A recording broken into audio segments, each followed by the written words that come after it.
One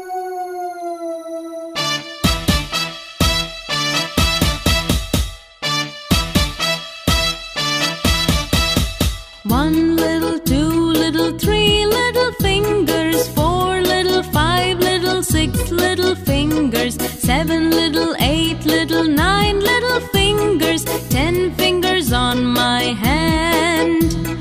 10 little, 9 little, 8 little fingers, 7 little, 6 little, 5 little fingers, 4 little, 3 little, 2 little fingers, 1 finger on my hand.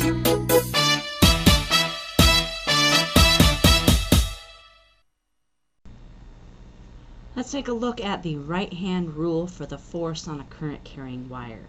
For this video, I'm actually using the web camera and an actual right hand, and I've got it set up so that it should look on the screen like a normal right hand.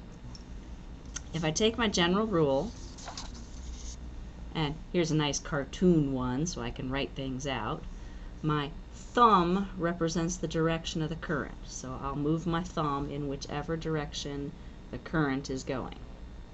My fingers, just like our previous rule, represent the magnetic field. And then the force, the flat part of my hand, is going to show the direction the force is going. Is it moving up towards out of the page, out of the camera? Am I moving to the left, to the right? Got to remember to flip things around. Now I'm working in a little bit more limited space here, so it's going to look a little strange, but hopefully you can follow along with your own hand. So let's start off with a case where I've got the magnetic field in a region of space moving upwards.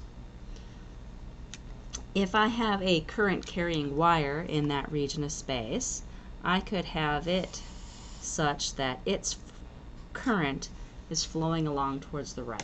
So this is very much like what I had my hand showing before. So again, my fingers are pointed upwards, and then I rotate my hand around until my fingers are still pointed upwards, but now my thumb is pointed off towards the right.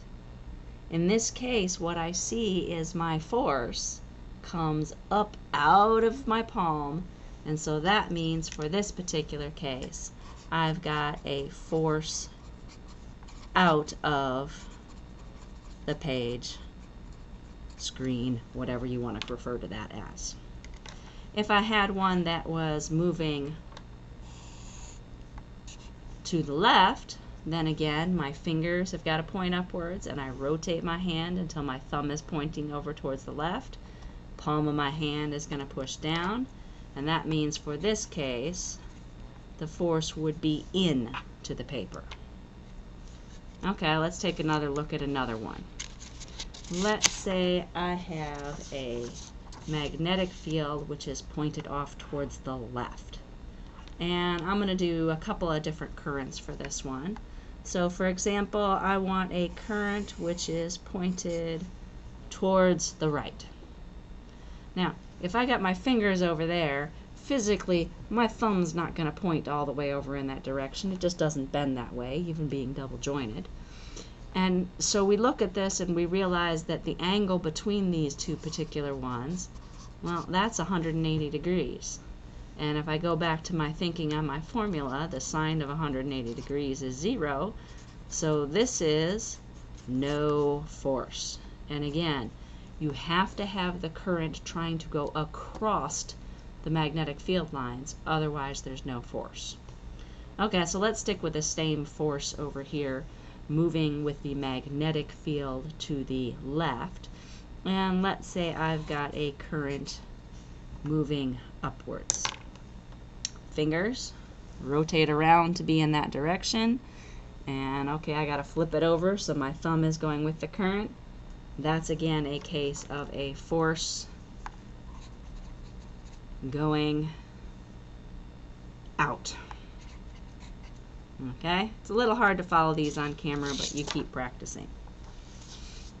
Okay, so let's take a look at this magnetic field. Okay, the first thing that you want to remember is that when I see the dots, that means my B field is pointed out towards you. You're seeing the very, very tips of the arrows. So if I've got a magnetic field pointed outwards, I can put my wire anywhere flat along this page, and it's going to be going across the magnetic field lines. So let's try one like this. Okay, so my fingers are going to have to point up towards the camera. And when I've got them pointed towards the camera, I need to have my thumb pointed over here towards the side. It's kind of hard to see, but when you get everything lined up, fingers pointed towards the camera, thumb pointing over here towards the right, then what I see is my force is downwards. Okay, one more question here. Let's say I've got a magnetic field pointed in, and I have got a current pointed upwards. Which direction is the force? Figure this out collaboratively together as a class. Fill this one in on your worksheet. We're going to stop the video now, and we'll move on with the next part in just a moment.